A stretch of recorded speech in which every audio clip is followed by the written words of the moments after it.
In our case study of the GlaxoSmithKline Pharmaceutical Company and their AIDS treatment, HART, we see a very clear example of corporate interests outweighing human interests to maintain profits.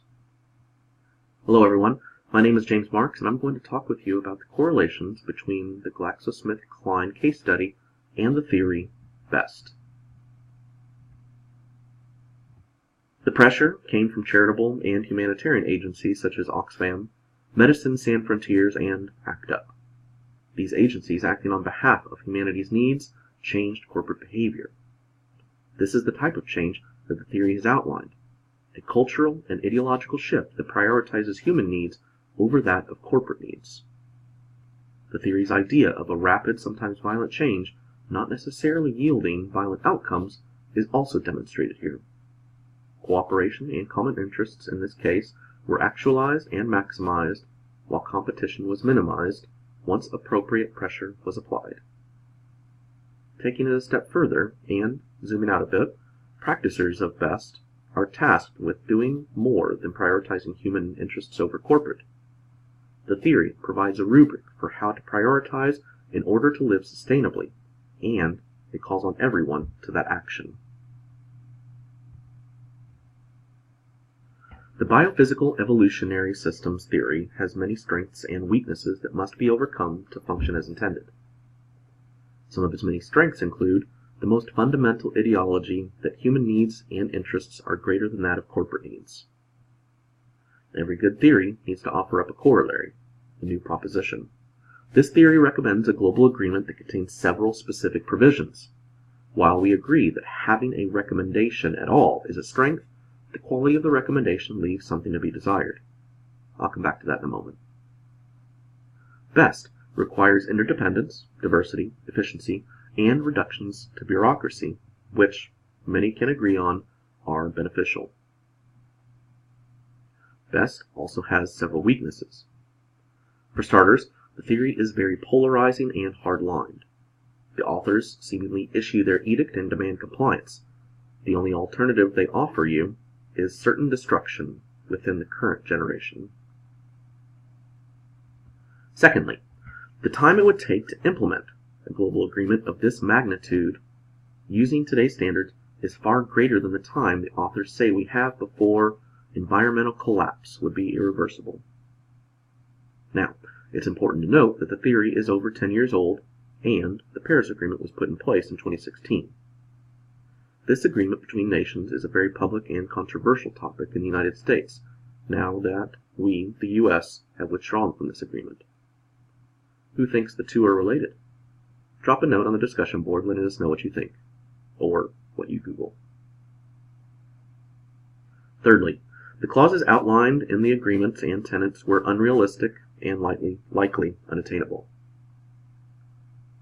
The theory assumes a finite resource pool, what it calls a biophysical footprint.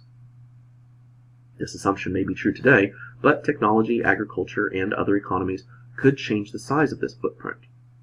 Advances in technology, for example, can allow us to use fuel more efficiently or tap new fuel sources. Advanced farming has made it possible for chicken, beef, pork, and many other types of meat to be readily available in almost every home in the U.S. Please take a moment and head over to the discussion board.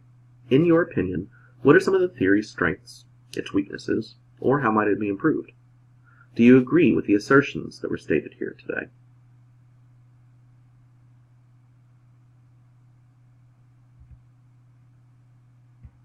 The theory is not bad at its core.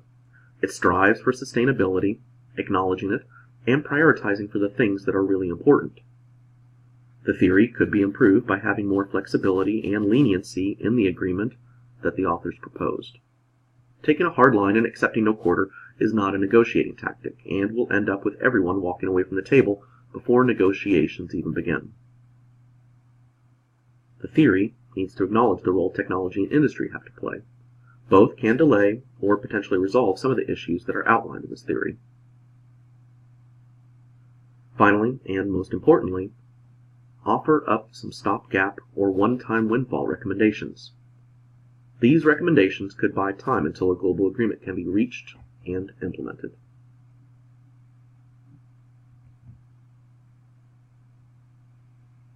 In our case study, GlaxoSmithKline was pressured into dropping prices in developing countries by pending lawsuits and continued attacks to their reputation and brand. In general, over the last decade, humanitarian agencies have added many tools to their toolbox, and their tactics are working, as demonstrated with GlaxoSmithKline. The needle is moving. A cultural and ideological shift is happening. Change can be rapid and violent, but the outcomes don't have to be, so long as everyone prepares for it. Through maximizing cooperative efforts and minimizing competition when it's appropriate, it's important to note here that we do not believe that all competition is bad. Most of our lives and our progress's causality is traced to competition. But competition must also be weighed as a strategy. Is it beneficial to be competitive when it does not support sustainability? In this specific case, no. In others, maybe or probably. I leave you with this last point. All changes must include sustainability, and to be sustainable, we may need to change. A homeostatic baseline that allows us to continue on is what we need. Whether we are applying this theory to an international agreement, to business strategy, or to our personal lives. We must ensure that our priorities are really our priorities, and that they are sustainable. Making short-term gains right now at the cost of the future is not a gain.